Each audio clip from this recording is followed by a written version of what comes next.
शरद पवार साहेबांच्याबद्दल आरोप करताना त्यांनी असं म्हटलं की ते सगळे जे बरोबर आहेत त्या सगळ्यांना ते लागू होतं.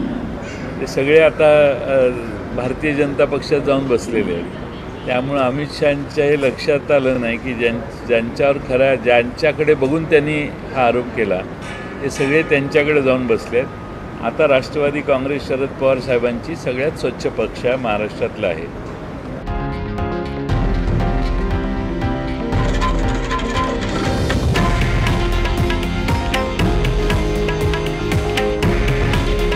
हे आहे देशातील नंबर 1 न्यूज नेटवर्क आणि आपण पाहत आहात TV9 मराठी.